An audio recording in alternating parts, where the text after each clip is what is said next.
क्या सिर्फ एक लंच में शामिल नहीं होने पर किसी प्रशिक्षु अधिकारी को कारण बताओ नोटिस मिल सकता है? क्या यह केवल अनुशासन का मामला है या फिर इसके पीछे कहानी कुछ और है?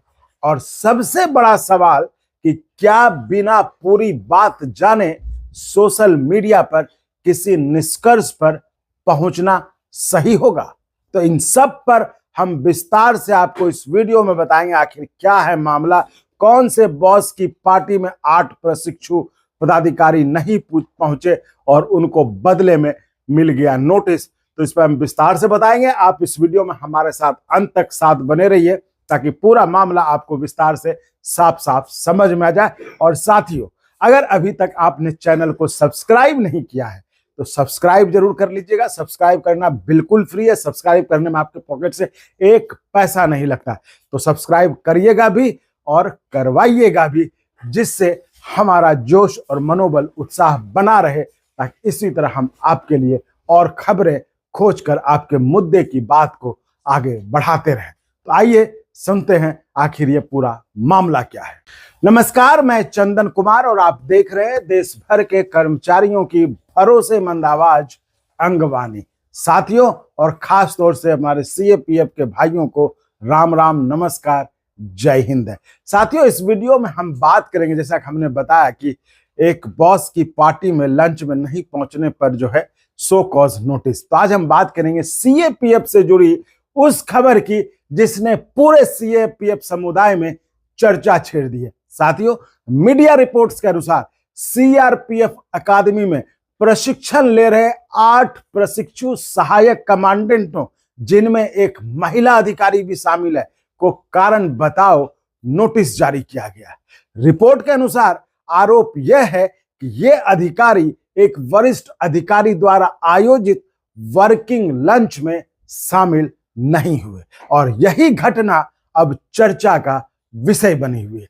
लेकिन यहां सबसे महत्वपूर्ण बात समझना जरूरी है, अभी सिर्फ नोटिस जारी हुआ है, ठीक है। सीआरपीएफ ने संबंधित अधिकारियों से स्पष्टीकरण मांगा है, यानी फिलहाल यह सो कॉज नोटिस का मामला है। ऐसा नहीं किसी को सस्पेंड कर दिया या बाहर कर दिया। तो अब नोटिस गया, तब संबंधित अधिकारी अपना पक्ष उनको रखना है, तो इसके बाद ही सक्षम पदाधिकारी कोई निर्णय लेगा इस पर। इसलिए अभी किसी अधिकारी को दोषी घोषित कर देना यह उचित नहीं है। तो अब सवाल उठता है कि क्या अनुशासित बल में इस प्रकार के कार्यक्रमों में शामिल होना महत्वपूर्ण माना जाता है? तो इसका उत्तर है हाँ। सीएपीएफ जैसे बलों में अनुशासन केवल ड्यूटी तक सीमित नहीं होता।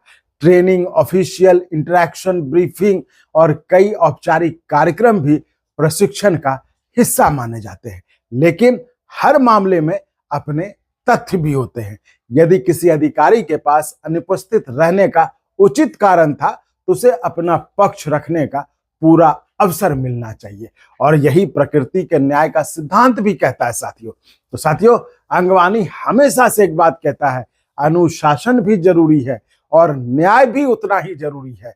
यदि नियमों का पालन आवश्यक है तो निष्पक्ष सुनवाई भी उतनी ही आवश्यक है। इसलिए किसी भी मामले में अंतिम निर्णय आने से पहले किसी निष्कर्ष पर पहुंचना उचित नहीं होगा। तो अब इस घटना से पूरे सीएपीएफ समुदाय के लिए सीख क्या है? जी हाँ, तो इससे यही हमको समझ में आता है कि पहली बात, प्रशिक्षण के दौरान प्रत्येक अधिकारी कार्यक्रम को गंभीरता से ले। दूसरी बात, यदि किसी कारणवश उपस्थित होना संभव ना हो तो निर्धारित प्रक्रिया के अनुसार इसकी जानकारी और अनुमति सुनिश्चित कर ले। तीसरी बात, यदि कभी आपके विरुद्ध कोई कारण बताओ नोटिस जारी होता है तो भावनात्मक रूप से प्रतिक्रिया देने की बजाय तथ्यों और दस्तावेजों के साथ समय पर अपना उत्तर जरूर दें। अक्सर एक मजबूत और तथ्यात्मक जवाब ही सबसे बड़ा बचाव साबित होता है। तो साथियों, यह खबर केवल 8 अधिकारियों की नहीं है, यह हमें याद दिलाती कि वर्दी वाली सेवाओं में अनुशासन, प्रक्रिया और जवाबदेही तीनों साथ साथ चलते हैं। इसलिए हमें भी किसी भी खबर को आधी जानकारी के आधार पर नहीं बल्कि पूरे तथ्यों के आधार पर समझना चाहिए। अब मैं आपकी राय जानना चाहता हूं इस पूरे मसले पर। क्या आपको लगता है कि ऐसे मामलों में पहले स्पष्टीकरण का इंतजार करना चाहिए या फिर शुरुआती रिपोर्ट के आधार पर ही राय बना लेनी चाहिए? अपनी राय कमेंट में जरूर लिखिए और अंत में अगर आपके साथ भी ड्यूटी, सेवा, प्रमोशन, अनुशासन, पोस्टिंग या कार्यस्थल पर किसी तरह का अन्याय या गलत व्यवहार हुआ हो तो उसके प्रमाणित दस्तावेज और पूरी जानकारी अंगवानी के इस चैनल के इस व्हाट्सएप नंबर पर जरूर मैसेज करें, व्हाट्सएप मैसेज करें।